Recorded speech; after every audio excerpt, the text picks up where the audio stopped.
రతన్ టాటా గారు ఒక విషయం చెప్పారు.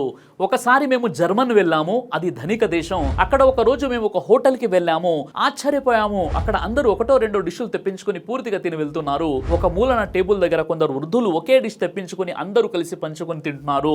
ఇంత ధనిక దేశంలో ఇలా తింటున్నారేంటి అనిపించింది మాకు. మేము మా స్టేటస్ కి తగినట్టు రకరకాల డిష్లు తెప్పించుకొని తిన్నాం. కొన్ని నచ్చలేదనో కొన్ని ఎక్కువయ్యానో వదిలేశాము. మేము లేచి వెళ్ళిపోతుంటే అక్కడ ఉన్న ఒక వృద్ధ మహిళ మా దగ్గరికి వచ్చి అలా వేస్ట్ చేయకూడదు అంది. మా ఫుడ్ మా ఇష్టం అని మా వాళ్ళు కొంచెం రూడ్గా మాట్లాడారు. అందుకు ఆ గ్రూప్లో అందరికీ కోపం వచ్చింది. వెంటనే ఫోన్ తీసి ఎవరికో ఫోన్ చేసింది. పోలీసులు వచ్చారు. 50 యూరోలు ఫైన్ వేశారు. మేము చెల్లించి వచ్చాము. వాళ్ళు అన్నది ఏంటంటే డబ్బులు నీవి కానీ ఇక్కడ రిసోర్స్ నీవి కావు, అందరివి. ఇంకొకటి తినవలసింది నువ్వు పాడు చేశావు. ఆ రకంగా నువ్వు ఈ దేశ సంపాదనకు నష్టం చేకూర్చావు.